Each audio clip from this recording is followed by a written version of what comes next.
everyone, Alexa Donne here, and today I am going to be talking about single POV versus dual or multi-POV.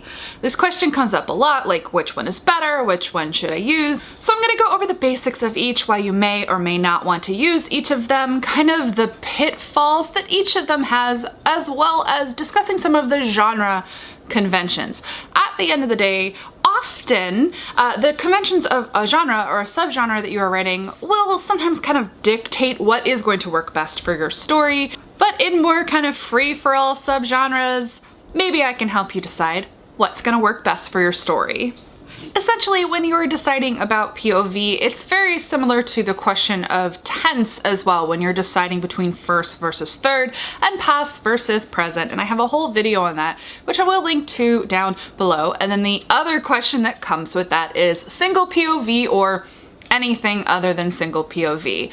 And your POV in that sense, it is the lens through which you tell the story. You are going to be literally defining how your reader experiences the story that you want to tell. Now, with single POV, you are quite obviously limiting the lens through which and how your reader is experiencing the story to a single character and kind of streamlined narrative. I will say up front in discussing single POV, it is in most ways the easiest one to write, kind of, in the sense that you get to define one character, you figure that character out, how they see the world and how they would likely move through the story, and then you only have to consider that character, their perspective, and how they would move through the story. In a nutshell, anytime you introduce additional POVs, you're naturally going to complicate your story, and I'm going to talk about the pitfalls and reader issues it can lead to, so 9 times out of 10, you can't go wrong with a single POV story. This enables you to expertly control the reader's emotional experience of the story. And anytime you're thinking about POV, that's essentially what you're doing. You have to think about tension, pacing, kind of character connection, arcs, etc., and how the reader is going to experience it. Another aspect you have to consider with POV is, well, how are you going to get essential information to your reader without info dumping? And the benefit of a strong single POV is if you select the right character, most often it's going to be an outsider character, someone who has a very good reason to ask whatever questions it is you need them to ask. Not always literally questions, by the way, but they're in some way new or outside of the world, so they have to glean the information in an organic fashion that you want your reader to know. You can also choose a more expert character to do this, but then you still have to be careful about how you reveal that information. But speaking of information, in a single POV, you are controlling what information a reader gets and when they get it through that single POV. It's also simply going to be best for reader immersion and immediacy in the sense that they only have to concern themselves with connecting emotionally to one character. You're able to flesh out that character, make them feel very grounded and real to the reader. They can insert themselves into the character very often, especially if you're going with a first-person narration or just a very close third. And I mentioned the emotional experience. That's how you get a reader to really connect to a book. They are going through the steps of the story with a character that they feel that they know very well, that they like, or if they don't like, they're at least very compelled to follow them through the story. I feel that is easiest in single POV, or at least it is the most straightforward and least complicated. There is a reason single POV novels are more or less the standard in modern storytelling. There are some genres that go far more heavily on multi-POV. As you may know, you are probably shouting at me right now, but fantasy! Yes, but fantasy. But in most of the other spaces, certainly the ones where I tend to read, single POV is king. Now, some potential pitfalls of single POV to consider. Well, you are limited in the information that you can give to your reader, because if it doesn't happen when your character is there or related in some way to that single character, the reader shouldn't be experiencing it. So you're not going to be able to show a scene that takes place in another location between two unrelated individuals that character would have no way of seeing. But I would put forth here as Exhibit A that what I like about this is the way that it challenges you as a writer. So I said that single POV is technically the easiest, except it's also not. It can be a real challenge to force yourself as the writer to think more creatively about how you can get information to your reader. You can use this to create more active plot lines, because you have to find ways to have that character get involved, find things out, and there are all sorts of fun cheats that you can use that'll make the book more exciting. There are also plenty of ones that aren't as good, that aren't good cheats, but overall I find that single POV, deliberate single POV where you have selected a good character through which to tell the story, the challenge will elevate the writing more often than not, as long as you are rising to that challenge. Now, in contrast, dual and multi-POV, I'm gonna talk top line about everything that isn't single POV, and then I'm gonna go into more detail about dual and multi, because they are different. Now, dual and multi-POV, like anything other than single POV, can be fantastic storytelling devices for molding a very specific reading experience. You don't always want your reader to follow the story through a single lens, a single experience. Many genres, as I mentioned, really support multi-POV and are elevated by multi-POV. Fantasy really is a great example. You're able to explore more of the world, and it's a genre that is predicated on more world building. And really any genre that tends to support large casts, again, fantasy, sci-fi as well, multi-POV can really be a boon. Dual, multi, etc. can also really help when you're experimenting with multi-format. Anything where you're breaking away from a single POV in order to more creatively deliver a story, build tension, etc. It's used often to great effect in the thriller genre, which I do read primarily adult. We are going to talk a little bit about YA and single versus multi-POV for thrillers, just because it's an area I have more expertise in. I can't speak to every genre equally as well, but I find it to be an interesting test case. But using multi-POV, you can do all sorts of fascinating things with tension and pacing in any kind of suspense or mystery-based story.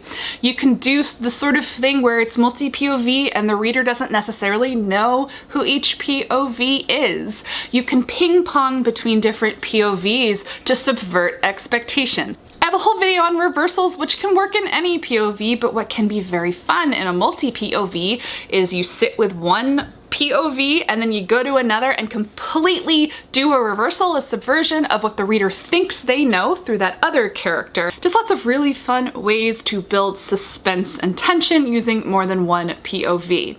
It can also be very good for deepening relationships between characters depending on the function of the dual or multi-POV, like why you are doing it. But there are major pitfalls to multi-POV and dual POV if done poorly. One thing, if you are writing in first person multi-POV, a huge pitfall is distinguishing the POVs. A lot of people fall into everyone sounds the same syndrome, where a reader is in a POV and they can't tell whose POV they are in. That is a huge problem in first person, and they shouldn't have to go back to the beginning of the chapter to figure out who is speaking. So something that you have to do if you are a multi-POV writer in first person, dual or multi, is really work on distinguishing voice and ensuring that your multi-POVs don't all sound the same. It is slightly easier to manage in third person because you're constantly reminding the reader whose POV they're in because you're using their name in third person. And thus, I mean, as I said, I have a whole video on should I write in first, should I write in third, and I think I bring it up in there, so I'll say briefly, if you're going with multi-POV, third is definitely easier to do in multi-POV. And again, in many genres, really supports third person multi. Another downfall is kind of character whiplash, I call it, or emotional whiplash, where you're jumping back and forth between so many different POVs so often that the reader never feels grounded in character and story. It's too much. So this can be a matter of limiting POV or just being smart about how you use it. It doesn't have to be, let's say you have 8 characters. They don't have to be equally weighted.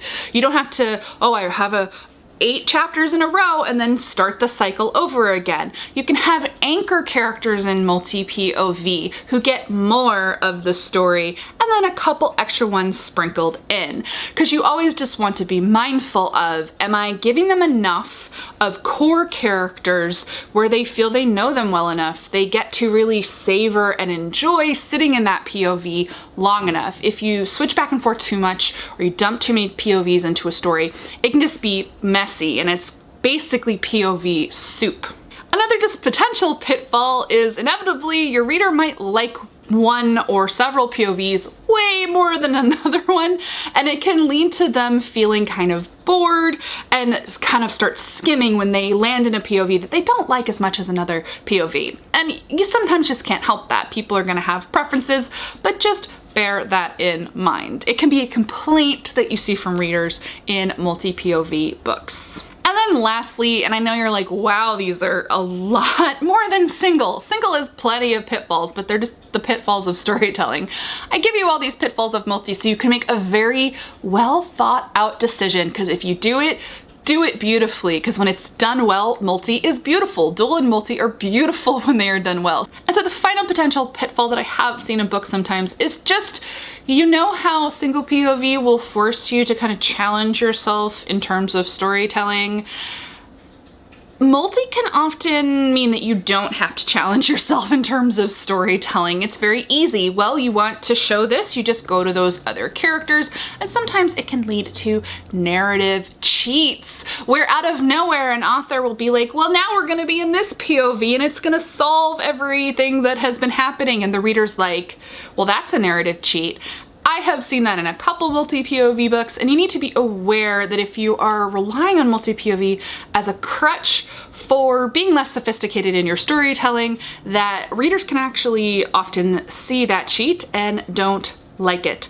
Every POV and kind of point where you swap into something else should be very well thought out, well threaded through the book, and just not used as a cheap tension building device. Oh, I need something exciting to happen here, so I'm gonna jump into their POV and subvert expectations. When it's done beautifully, it's great. When it's done lazily, it's not so great. So now getting a little more specific about dual and when it might be a good idea to use dual POV. So, slightly obviously, it's great when you want to explore the duality of a story. Haha, go figure. When it would make sense to have 2 often opposing forces who are probably going to come together in the course of the story, and you want to show those 2 different sides as a way of, again, building reader tension. Dual POV is often used to great effect in romance for a reason, or certain types of romance stories. You get the both sides of this burgeoning story. Also very great when you have lots of misunderstandings as conflict as a story, because you know you're in this one and then you go to the other one and you're like, oh, well, that's why they acted that way. It can be a really fun way to build tension in a story. Essentially, anytime you have a promise of a premise where there's an expectation of an interplay between 2 critical characters, essentially main characters, and they're equally main characters, dual POV can really suit that story well. Now, be careful not to have it be this thing happens in POV A, and then the next chapter is just the same thing over again in POV B. You want to still be thinking about a plot progression that's going to be interesting and compelling and engaging and not too repetitive, but there are still lots of very fun ways to play off of dual POV in a story. I also mentioned how very often in single you're gonna get a lot of mileage out of using an outsider character to kind of, that's the lens through which you approach the story. Well, in dual POV you can very often well play an insider and an outsider against each other. I've seen this done well in thrillers, romance as well, where basically one character doesn't know quite as much about the world and what's going on, and the other has kind of a different springboard, like starting place from which they are approaching things, and that can lead to a lot of conflict, but also you can get some of that information in the outsider chapters and then you don't need that shorthand as much in the insider chapters, and it can be a great way to push a plot forward. And I also just lastly want to point out with dual that dual doesn't always mean two completely different characters going back and forth in a narrative. It can also be dual timeline in the sense that I have definitely seen dual work where one is in the present and it's like you know who the character is, and the other POV, the dual, is a different person from the past, or the same person from the past, or the same person in the future, or it's a concurrent diary. Let's say you see this in thrillers of a person who has died and you're getting that plus the person in the present. So that's just a different way to do dual POV that can be super dynamic depending on your genre.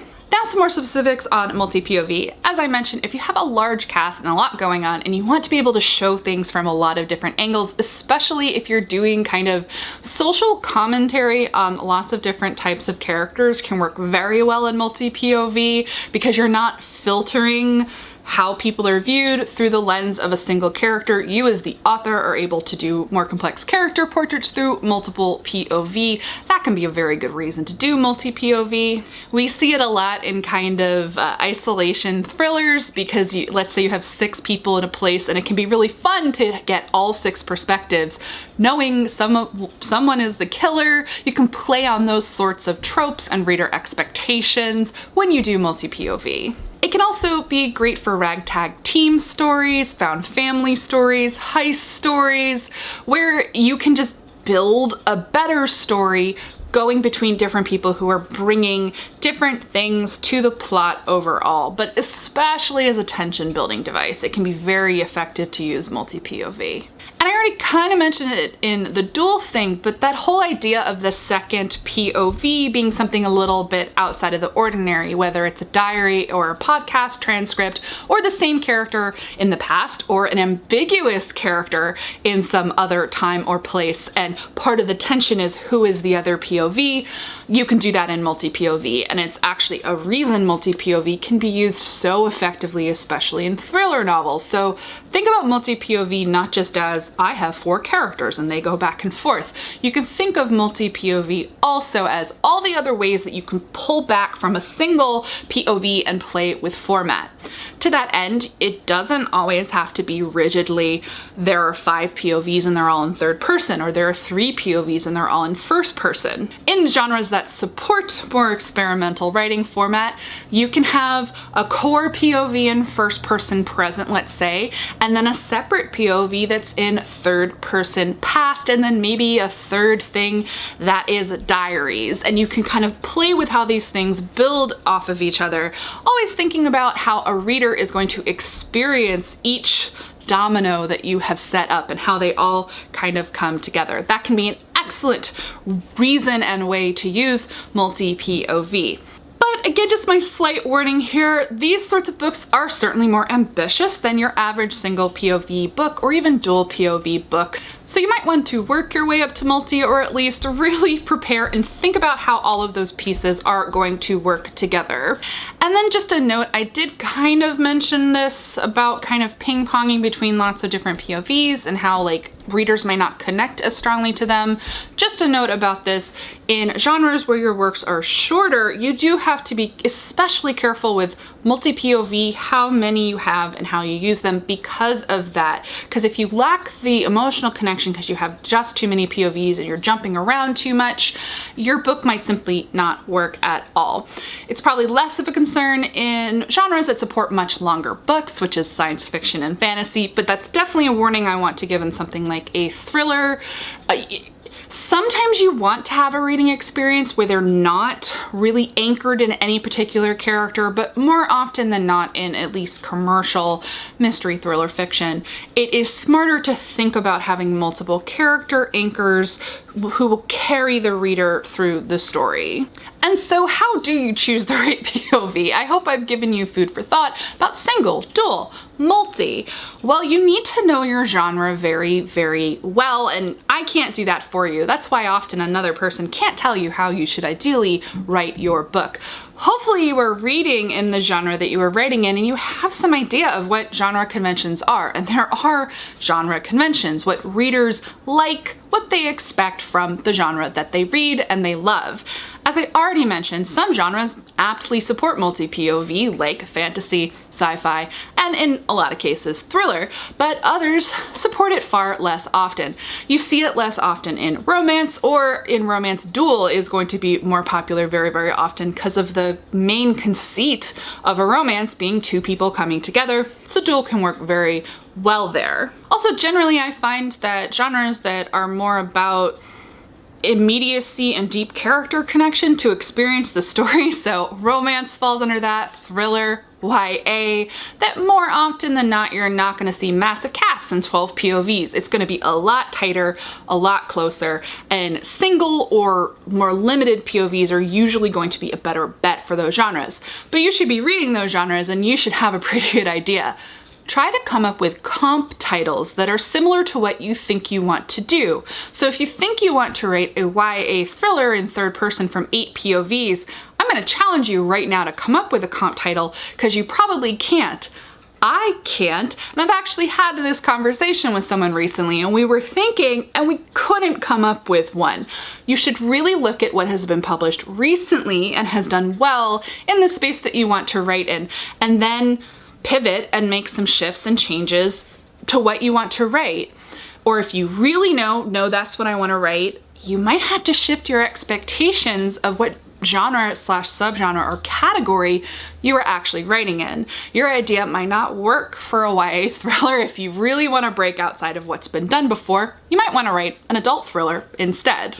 Another thing that you should consider is if you're leaning toward multi-POV because it feels easier in the sense that you don't have to make as many sacrifices to, revealing information and jumping around to different characters, I say resist that urge whenever possible, so long as the genre supports it or category supports it, where you know most of the books are in single POV. Really force yourself to think a bit more how you could execute it from single POV. Maybe you haven't landed on the right main character yet, or your main character isn't designed right for the story that you want to tell. Sometimes we have to go work backwards from the story we want to tell to design the perfect single POV character, or multi-POV characters as well. Maybe instead of 8, it's 4, and you have to really narrow it down to what do I want the story to be and what 4 characters could be a contained, manageable multi-POV that can kind of execute that story instead of 8 or 12. My next suggestion is to play around with form. Do a test chapter or 3. Think about your opening image, how you would start the story, and play around. Try it from a single POV. Try it from a different single POV. Maybe you're writing a continuation of the same scene from a second POV, so you're experimenting with potential multi-POV. Try writing it in third person multi. Try writing it in first person single. Just play with some of the scenes and ideas and sequences of your book that you already have in mind or outlined if you are an outliner, and try a couple different approaches. Read them back, give them to other people. Again, always think about comp titles. If I write it this way, I would comp this book. If I write it this way, I would comp this book, and make sure those books exist in the space and are on the shelves and do reasonably well. Because honestly, if you go with something that is so far outside accepted genre conventions, it's like climbing Everest without oxygen, because you may end up with agents who just can't get past. This doesn't feel like a YA thriller. This doesn't feel like a adult romance. It feels wrong, it feels off because the POV is off. But remember I mentioned I have a whole video on first versus third. Definitely watch that, because another aspect that is pretty essential to single dual versus multi is definitely how you tell it. So first versus third, past versus present can make a big difference. So when you're experimenting with form in your sample chapters, try different ways that way as well. Maybe multi isn't gonna work in first person, but it does work in third, or maybe vice versa. Maybe it's not working in third with a cast of 8, but when you pare it down to 4 characters and you do first person and you figure out how to distinguish their voice, that's the magic that unlocks the best way to tell your story. I do want to say that I feel like I was hating on multi-POV. I actually adore multi-POV just so often, certainly in the spaces where I exist as a writer. Single POV is either overwhelmingly preferred, or I've just seen a lot of writers kind of bite off more than they can chew with dual POV or multi-POV, and they've ended up with a book that they love but just isn't fitting into the category or genre space, and that always breaks my heart. So before you start, it's just good to really think realistically about what the conventions are for your category or your genre. So those are just some of my ideas on single versus dual versus multi-POV. I hope this was helpful to kind of give you an idea of what they are, how they work, and how you might approach deciding what to do. Let me know down below in the comments any questions that you have, and give this video a thumbs up if you like it. I'll make more videos about kind of the process steps of writing a book. And if you're not already subscribed to the channel, go ahead and do that. I post new videos 2 to 3 times a week. As always, guys, thank you so much for watching, and happy writing.